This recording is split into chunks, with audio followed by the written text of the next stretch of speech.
I never really know how to start these videos, but hi, I'm Erin. I love to read and I wanted to talk about all of the books I've read so far in 2025. I think I've read 23 books in this first quarter, which, side note, I cannot believe we are a quarter of the way through this year already. I feel like I blinked and then suddenly it's spring. But yeah, I feel like I got off to a pretty good start in this new year of reading, and I'm just gonna do a speed review of every single book I've read.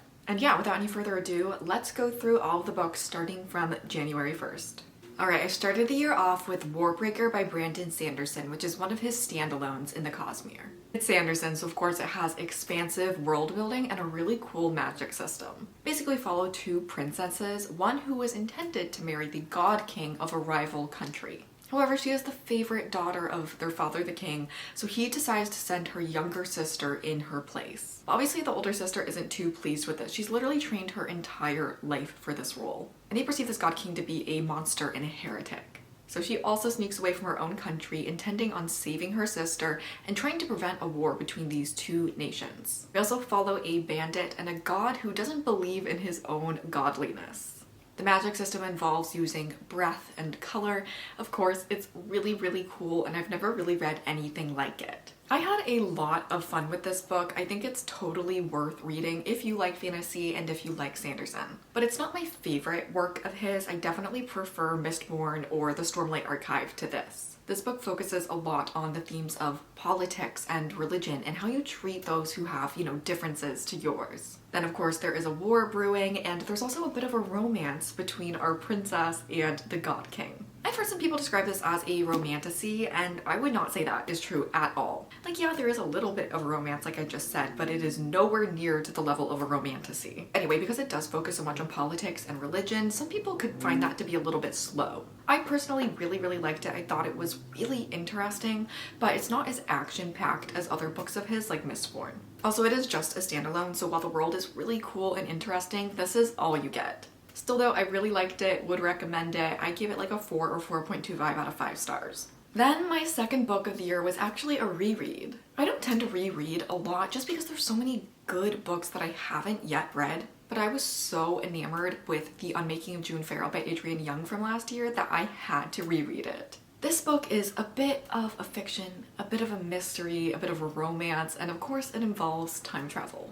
We follow June Farrow, who lives in the Appalachian Mountains, and she has just buried her grandmother. And June, just like her grandmother and all the other women before her in the Farrow line, is beginning to go crazy. She thinks it's sort of like a family curse, but she soon realizes that maybe there's something a little bit like timey-wimey going on here. She ends up falling into the past, into the 1950s, and like I said, there is the sweetest romance in this book. Like, it's not even fully a romance book. There's a bunch of other stuff going on, but I adore the partnership in this book. And I love timey-wimey things. I loved all of the characters, and Adrian Young is so good at writing a setting. I felt completely transported to, this farmland in the Appalachian Mountains. But it's so atmospheric. It's a beautiful story. Some of the time travel logic doesn't make perfect sense, but you know what? I give it a pass for that. It's not a sci-fi book. And the story is so beautiful, so well written. I decided to bump it up from, I think I gave it like 4.5 stars last year, to just give it a 5 stars, because that is the feeling this book gives me. Okay, anyway, book number 3 was a horror novel, and this was A House with Good Bones by T. Kingfisher. I read 2 books by T. Kingfisher last year and really liked both of them. I am sad to say though that I didn't like A House with Good Bones nearly as much as those two. In this one, we are following a woman who is moving back home with her mother while she's in between jobs. And of course she starts to notice that things are a little out of place. Her mother is acting really out of sorts. And we all know, of course, the house is haunted. Honestly, this book is very different from your typical haunted house story, which I really appreciated. You have this stuff with her grandmother and the roses and these children who live underground and vultures. It's pretty creepy. But I have to be honest, I really liked the vibe and the main character, but it's slow. It takes her a long time to finally realize and come to terms with the fact that the house is indeed haunted. I know you're a scientist, I'm also a scientist, but if I was living in a house with all that stuff happening, I would admit it was haunted day one.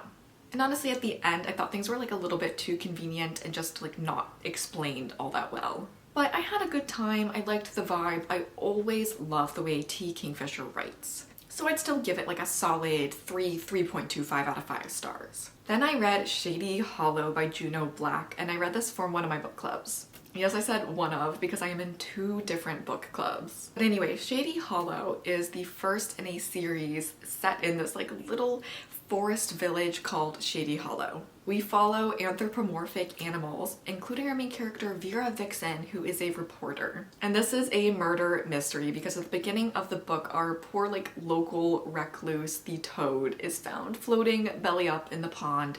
He's been killed and everyone is trying to find out who would murder him in the quiet, pleasant town of Shady Hollow. This is just as cute and cozy as it sounds. I had such a good time reading this. This is the perfect book to read during the winter, cozying up in bed with a mug of tea. I wouldn't say the stakes are very high or that you get like all that shocked or invested in the mystery itself, but it's so much fun just exploring all these different animal characters and their roles in this town. For example, there is a moose who runs the coffee shop, and the sheriff is a bear who just doesn't want to be there. It didn't like blow me away, but I just don't think that's the point of a book like this. Alright, then for my other book club, I read Tomorrow and Tomorrow and Tomorrow by Gabrielle Zevin. This book is kind of difficult to describe. It's a general fiction book following 2 different characters, Sadie and Sam. Sadie and Sam meet as children, become friends, and then have a falling out. But we follow them when they reconnect in college and decide to make a video game together. This is set in the 90s up until kind of the present day, and there is a lot of nostalgic video game content in this. But I wouldn't say you have to be into video games to enjoy or understand this book. I'm not like super into them. I basically just play all the same Nintendo games I played as a kid. And I still had a lot of fun with this because it's mostly like a messy, character-based story. Sadie and Sam are great friends, but they are always misunderstanding each other.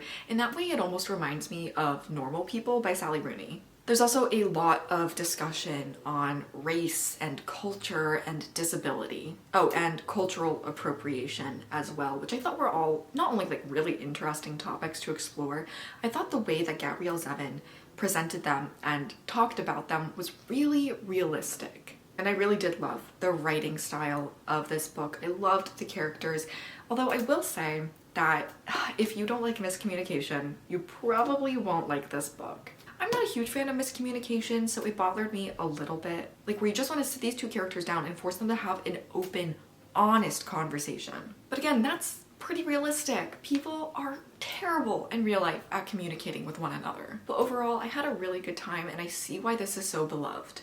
So at this point in the year, everything was going really well, but of course there's always going to be a dud eventually. My first disappointment of the year was The Perfect Marriage by Geneva Rose. Honestly, I think I might just give up on Geneva Rose. I read Home is Where the Bodies Are back in the fall and really didn't like that book. But alas, no, I very much disliked The Perfect Marriage.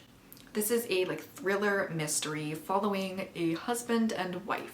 We do get both point of views, but the husband is basically the worst. He is a failing writer who doesn't at all appreciate his like high achieving lawyer wife. So of course he is having an affair with a younger woman, and that younger woman ends up murdered in his bed. However, he insists that yes, he's a jerk, he was cheating on her, but he did not kill his mistress. So his wife, although she decides to divorce him, decides she is still going to represent him as his criminal defense attorney. I mean, I will say it's interesting. There's a lot of different suspects, and I was pretty like captivated by the book until the end. I just don't think it was a well executed mystery though. I'm fine with characters being unlikable or unreliable narrators, but I just did not care for the husband at all. You know, I don't think you're supposed to root for him, but he just keeps making the most stupid, idiotic decisions over and over and over again, making himself look suspicious. And honestly, my biggest gripe about this entire book is that twist ending, A, I saw it coming, which I'm not even that mad about. I can see twists coming and still enjoy them. But B, it doesn't make any sense. I literally read it and rolled my eyes because literally the way that Geneva Rose decided to write this book is the reason that this twist becomes unbelievable. Again, I can't say anything more specific than that without spoilers, but I think I'm done with Geneva Rose. I've had 2 disappointments in a row, and not just disappointments, like I actively disliked both of these books. But you know what? That's okay. Not every book can be a winner. And next I read Foxglove by Adalyn Grace. This is the sequel to Belladonna, which I read last year, and honestly I had some mixed opinions on Belladonna. It's a YA series following a girl named Signa, and it's set sort of during like a Regency Victorian time period. But Signa can see ghosts and death and communicate with them. She's also unable to die, but everyone around her has no problem dying. She has been basically passed from extended relative to extended relative. They all keep dying, and eventually she ends up at this manor house that is owned by like distant cousins. And of course it's haunted, and she begins to try and solve the murder of this ghost. I liked the vibes and the first half of Belladonna a lot, but the ending and the romance I didn't really care for, but I still wanted to give Foxglove a try. You know, Foxglove is supposed to be set at literally this manor house called Foxglove that is this like haunted, abandoned seaside manor. And honestly, that's where the book let me down, because we were barely there, and I feel like there was barely any ghost plot. There was mostly just like drama and like this wannabe love triangle that I wasn't that into. We have the character of Fate introduced, and I think we're supposed to think he's like powerful and scary or something, but honestly he's just like this jealous, ridiculous guy. He's just some dude. I'm just not a huge fan of this series. I think it's just not really for me. But if I'm being honest, I do feel like if this had come out when I was in middle school, I would have eaten this up. And then I read my first romance of the year, and it was actually a summer romance in the middle of winter. It was This Summer Will Be Different by Carly Fortune. This book is set on Prince Edward Island, and the descriptions of this place, like it literally made me want to go there. I know Anne of Green Gables was set there as well, which they talk about a lot in this book. It just seemed so peaceful and idyllic and fun and summery, and it's on my list now in a way it like never has been before. We follow a girl named Lucy who is a florist in I think like Vancouver or some other big city in Canada. But her best friend is from Prince Edward Island, and over the years she has spent a lot of time there with her friend's family. Now the first time she went there, she got there before her friend. I think like her friend missed her flight or something, and she ends up meeting this like really handsome guy at a restaurant. They really hit it off. They hook up, and then she comes to find out the next day that this guy is her best friend's brother. Then we cut to the present day. Her best friend is going through a crisis and asks Lucy to meet her at Prince Edward Island for the week. Of course, the brother is there, and all of these like old feelings get stirred up. We have a bunch of flashbacks as well to their relationship developing through the years. And in that way, it was like super cute and really believable. You know, this wasn't insta-love. They met and over time like fell in love while trying to essentially like resist getting together. You know, sometimes I read romances where I don't see why the characters are together. I don't see why they're in love with each other. But in this one, I could really see it. They're both so supportive of each other and each other's dreams, and they're like really respectful of each other, which I really appreciated. The thing I didn't like so much about this book was actually the best friend. You know, she dragged her best friend, who's like really busy at work having a huge thing going on, and just like drags her to this island and won't tell her what's wrong. It's cute, it's fun, it's summery. Again, I loved the setting. I wasn't a huge fan of like the third act crisis in the relationship, but I also wasn't mad at it. I kind of understood why it happened, and it was pretty realistic to, again, like a real life situation. So I had a good time. I hadn't read a Carly Fortune book until now, and I really liked it. I'm definitely going to check out some of her other stuff. Next, I read a new release from 2024, and that is The God of the Woods by Liz Moore. This cover, like, totally drew me in. Isn't this the coolest thing you've ever seen with that pink drip? Love it. And I'm so happy to say that the contents within this gorgeous cover definitely live up to the hype. It's kind of hard to explain the God of the Woods, to be honest, because it's not just a mystery. At its heart, we're following the disappearances of two children from the same family about like 15 years apart. We're set at a summer camp in the Adirondacks of New York. We follow the mother of the children. We also follow a camp counselor in the present day and one of the campers. And we also follow an FBI investigator who has come to help with the case in the present day. There is so much going on in this book. Like, yes, we're following the mysteries, but it's really a conversation about class and the perseverance of women. This is like a really women-centered book. It's set in the like 50s and 60s, I think, or like 50s and 70s. Again, I feel like this is so difficult to describe because yes, there's a mystery at the heart, but it's a lot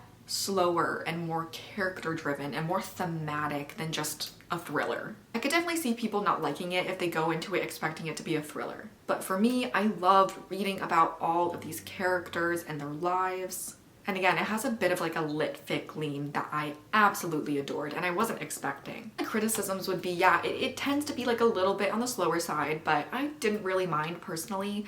And also, not every perspective or every character is as strong as the others. For example, I really think the shining stars were the FBI agent and the camp counselor. And I wasn't as interested in the perspectives from like the camper's point of view, for example. They were necessary for the plot, but they just weren't like all equally captivating. But yeah, I had a really good time. I would give it like 4.25 out of 5 stars. Next, I read another horror. This was The Winter People by Jennifer McMahon. This one is also kind of hard to describe because we're following 3 different people and one of those perspectives is set back in like the early 1900s. In the early 1900s, Sarah used to live in this like farmhouse in Vermont. And a few months after the death of her only child, she is found murdered behind her house. Of course, this death has turned into like a little local legend and mystery. In the present day, we follow a teenager named Ruthie who lives with her mom and younger sister in this very same farmhouse. However, one day her mom disappears without any trace, and she finds some weird things in her mom's bedroom, including the journal of Sarah. And she starts to believe that the disappearance of her mother and the murder of Sarah might be connected. We also follow another character whose name I cannot remember.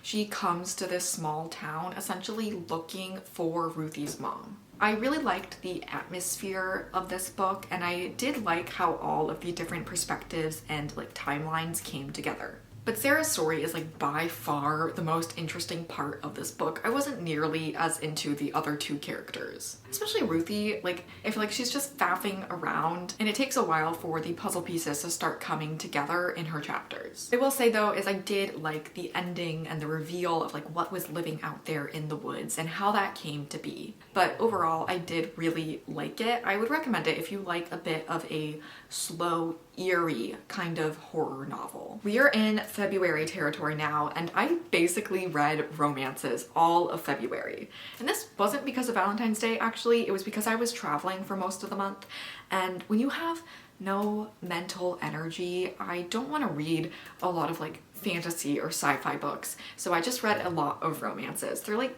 popcorn. They're a little snack. So it was perfect that the new Ali Hazelwood book came out in February. This was Deep End, and this is a little bit different for her. Of course, our main characters are still into STEM, which as a scientist myself, I love. We're actually following 2 Stanford students who are like student athletes. Scarlett is a diver who is trying to recover from this mental block after she had a really serious injury at a meet. And then we have Lucas, who is an Olympic swimmer. They kind of get together in a friends with benefits kind of situation. Essentially, Lucas was dating this other diver for years. They break up, and then this other diver friend sets Scarlett and Lucas up. Ali Hazelwood puts like a big disclaimer in the beginning of this book that the like spicy scenes are going to involve exploring kink. Can I say that word on the internet? I don't know, here we are. And honestly, after she said that, I was expecting it to be a lot worse than it was. Like, I didn't think it was all that crazy or out there. I feel like they're young, they're in college, they're just kind of like exploring things, and I didn't think it was all that much. So if that had you worried, Like, you don't need to be. It's not that different from any of her other books. Yeah, a lot of her like spicy scenes can be a bit cringy. I find that true for a lot of authors though. And what I like about Ali Hazelwood is that she balances her like spicy romance plots with like a healthy dose of actual real life plot and drama. I mean, there's a huge focus on like both of their respective sports and Scarlett trying to recover and get over this mental block and like perform at her meets. It was cute, it was entertaining. If you like Ali Hazelwood, I definitely recommend it. I do think it was a little bit long, and also I was not into the third act crisis breakup. It's basically involving this, you know, ex/friend diver, and it's just so unnecessary and stupid and dramatic and manipulative. I really didn't like that one character. Oh, and then I read my second really disappointing book of the year, and this was Incidents Around the House. In this book, we are following actually like a young girl. I don't even know how old she's supposed to be, like 5 or something. And she's being haunted by this like creature who lives in her closet and wants to essentially possess her and use that as a way to reincarnate. She calls the thing Other Mommy, and I will say the descriptions of this thing, it's creepy. I will say that. But honestly, really nothing about this story worked for me. It was pretty cliche. I wasn't surprised by anything that happened. Writing is really choppy and juvenile. Like, just because it's written from the perspective of a child doesn't mean it has to be written like that. I also just grew tired of the spooky scenes after a while because they were all so repetitive, and all of the adults are so incompetent in this book. I didn't think it was all that scary. Yeah, I was not a fan of this book. I'd probably just give it like 2 stars to be generous. All right, then I read the slew of romances, starting with the entire Rebel Blue Ranch series. Or I guess like the first 3, because the 4th one is coming out sometime this year. I never pegged myself as a cowboy romance person, and I liked it. I liked the setting, and I was a little bit of a horse girl as a child, I must admit. I wore cowgirl boots, I went to horseback riding camp, I had a slew of horse t-shirts. So I'm not opposed to like a little Montana ranch setting. Basically, the first one is called Done and Dusted, and just like look at these covers. These are the coolest vintage like illustrated style covers. I absolutely love these. But yeah, in Done and Dusted we follow Emmy. She is the youngest daughter in this family, and she's a barrel racer. However, she was thrown from a horse recently. It was a really bad accident, and ever since she has really struggled to like get back on the horse, like literally get back on the horse. So she moves back home, breaks up with her boyfriend, and returns to her roots. Her dad owns Rebel Blue Ranch, which is like this big, beautiful ranch in Montana. She has 2 older brothers, a best friend, and her older brother also has a best friend named... I don't even remember. Luke. It's just Luke. Okay, there you go. But anyway, Emmy and Luke have never like gotten along or cared for each other. He's just been her brother's best friend. But she comes back and he works at the ranch, and he's like, you know, grown up, and he helps her a lot with like getting back on the horse and learning to like deal with her anxiety and her panic attacks. And honestly, it's cute. I get it. Like, I liked it. It is a bit insta-livey though. I think my only sort of like criticism would be that we don't actually get a lot of scenes of her dealing with her anxiety and learning to race and ride again. I mean, it is a romance book, but I wanted more riding scenes because I thought that was like a really interesting character journey to go on, you know? I mean, that's basically it. It was cute, it was fun, it was a good time. Okay, the second one is called Swift and Saddled, and yes, I am laughing at the titles of all of these. Anyway, this one follows the middle child. His name is Wes. And Wes has always had this dream to like renovate the old house on the ranch property and turn it into a bed and breakfast. And we have the interior designer named Ada. Ada is the city girl, sort of escaping a really terrible divorce. Again, it's pretty insta-lovey. They meet and are like instantly obsessed with each other. Ada, though, of course, has some like trust issues because of her previous relationship, which was pretty realistic, to be honest. But it was cute. I thought Wes was like super, super sweet. He's basically like a golden retriever. He's just super, super nice and kind to everyone. But again, I have the same complaint as the first book. I just wanted more actual renovation content. I'm like, that's a cool plot. I want to hear more about how you're like renovating this old house. But we don't get much of that. It's just sort of like in passing. But again, it was cute. It was sweet. Whatever. Let's move on to book 3, which was Lost and Lassoed.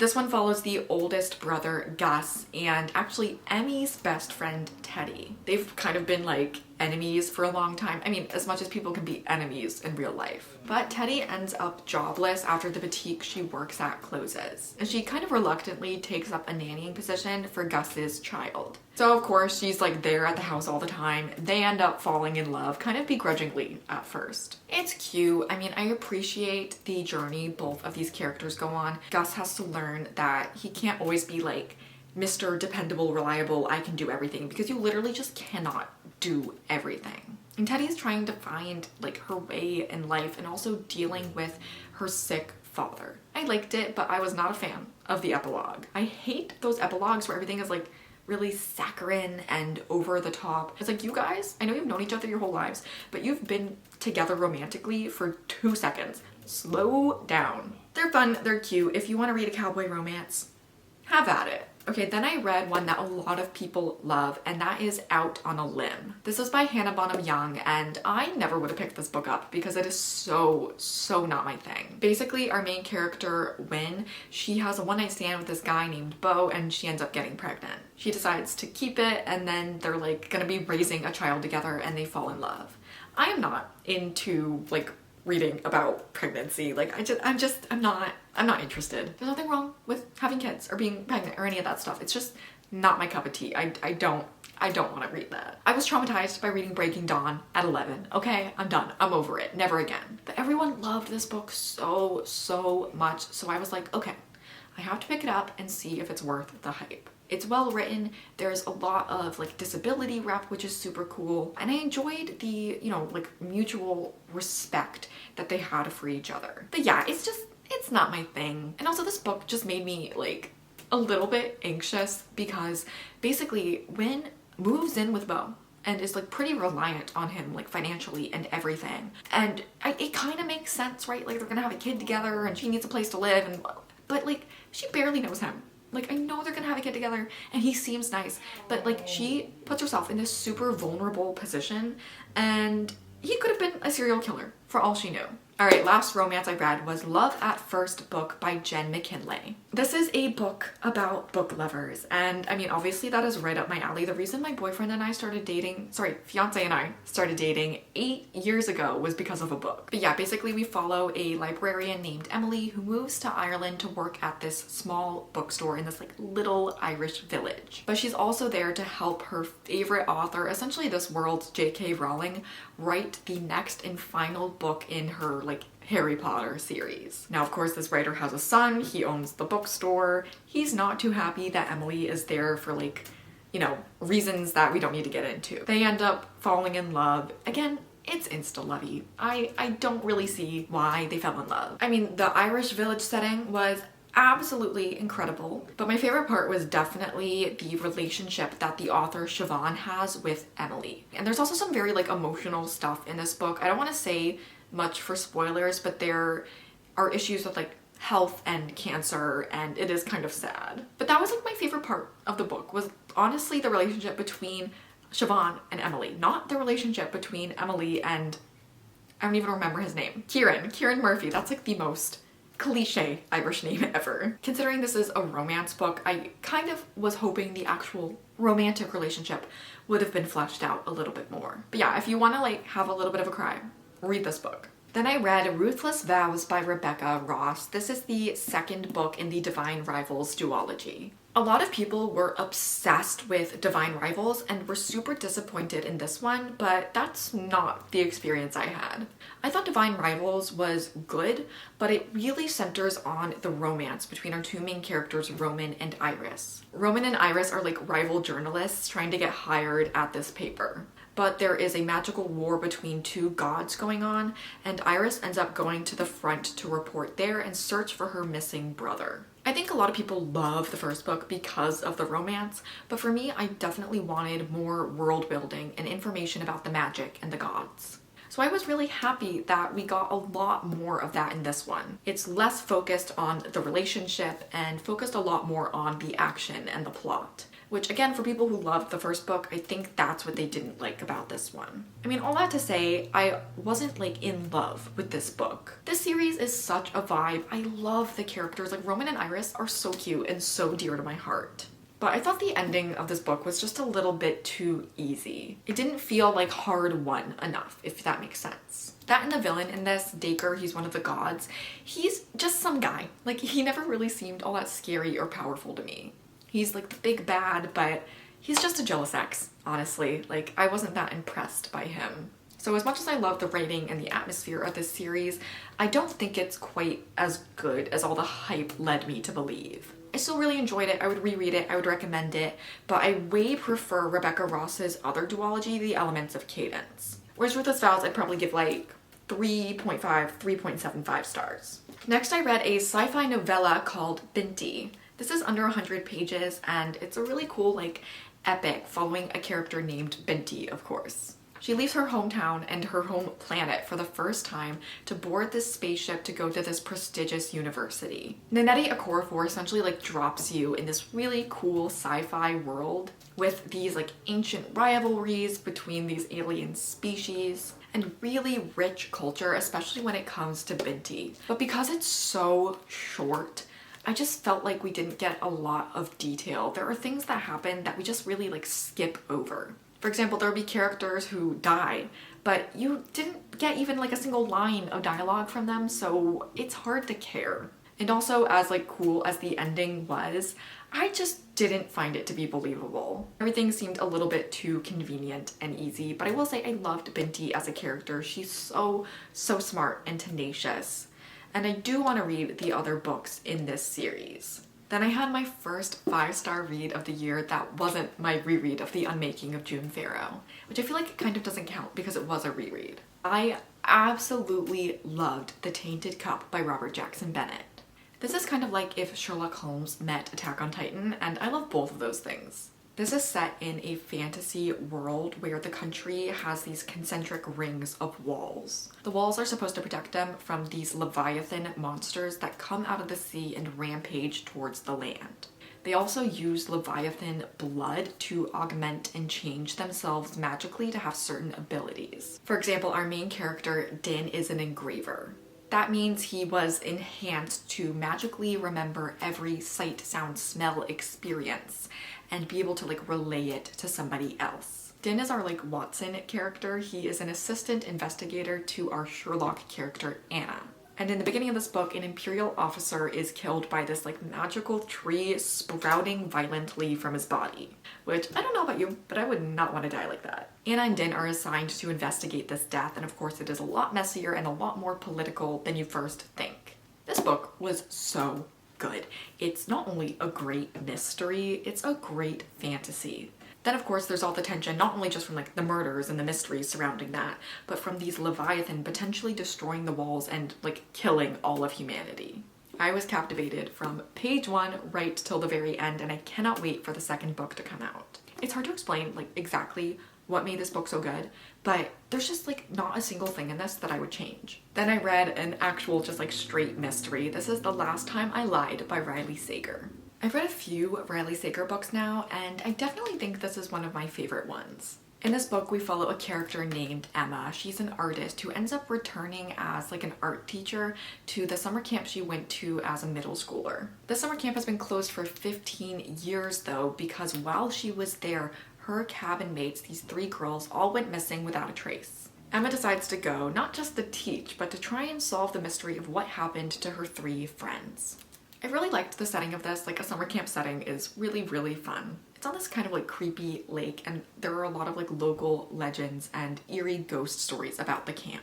My problem with some of the other Riley Sager books I've read is that I don't find the twist endings to be at all realistic or believable. But in this one, I could definitely buy it. But whatever, I thought it was pretty decent. It was a good time. So yeah, this isn't like a new favorite or anything, but I liked it. Next, I read The Haunting of Leigh Harker by Darcy Coates. We have a haunted house, but in this case, we have a character, Leigh Harker, who has lived in this house for like 15 years, and then all of a sudden, overnight, it's haunted. And I really can't say anything else because there is a twist like 100 pages into this book that changes the entire story. It is a twist that has been done before, so like don't get your hopes up too much. But if you're not like a huge fan of the first part of this book, just wait and see because you might like the rest of the story better. I thought it was really sweet. It actually ended up being pretty emotional. In this one, Leigh also becomes friends with this old lady, and I love their relationship so much. I really can't say like anything more, again for spoilers, but it was good. It was definitely one of my like top 5 Darcy Coates books. It was a little bit slow and a little bit longer than it needed to be though, I think. Okay, and the last book for this video is one I just finished the other day, and that would be Remarkably Bright Creatures by Shelby Van Pelt. We follow 3 different characters, one of whom is an octopus living in an aquarium. His name is Marcellus, and he is highly intelligent, as a lot of octopi are. And he gave me so much anxiety because, just be warned, you literally start the book off with him being like, I am almost 4 years old. And 4 years is the average age of an octopus. So I'm probably gonna die soon. Like, excuse you, you become so emotionally attached to this freaking octopus so quickly just for him to constantly mention that he's going to die soon. Emotionally distraught. But also, I loved him. Marcellus is kind of like our wise old mentor figure in this book. He's like Gandalf. We also follow an old lady named Tova who works at the aquarium, and her and Marcellus become fast friends. And he ends up trying to sort of help her with gaining closure on the disappearance and death of her child like 30 years before. Then there's Cameron. Cameron I didn't like as much. I think I would have liked this book even more if Cameron had been a little bit more tolerable. Cameron is like 30 years old and he can just not get his shit together. He won't take accountability for anything. He keeps getting fired from his jobs, and honestly, he's kind of a loser. But he ends up in this same small town at this aquarium and, you know, sort of becomes friends with Marcellus and Tova. I really liked the characters in this book. It's a very character-driven story, so if that's not your kind of thing, definitely don't read this. But I was so invested in Tova and Marcellus and even Cameron, which again, I wasn't a huge fan of him, but I did appreciate the journey he went on. I wish we had more protagonists that were like older in age, because this book proves that they can be just as interesting and compelling, if not more, than younger characters. This is really moving, really touching. I had such a good time. And now I have an even greater respect for octopi, and I'm very glad that I collect the jellycat octopi. Here's my big red one, for example. Yes, I am an adult, but I can do what I want with my money. And they're so, so cute and plushy. But yeah, that brings us to the end. Those were all the books I read in 2025 so far. I think it's been a solid start to the year, though I definitely want to read more fantasy in the coming months. But yeah, I'd love to know what you've read so far this year. What have you liked? What have you not liked? And have you read any of the books that I mentioned in this video?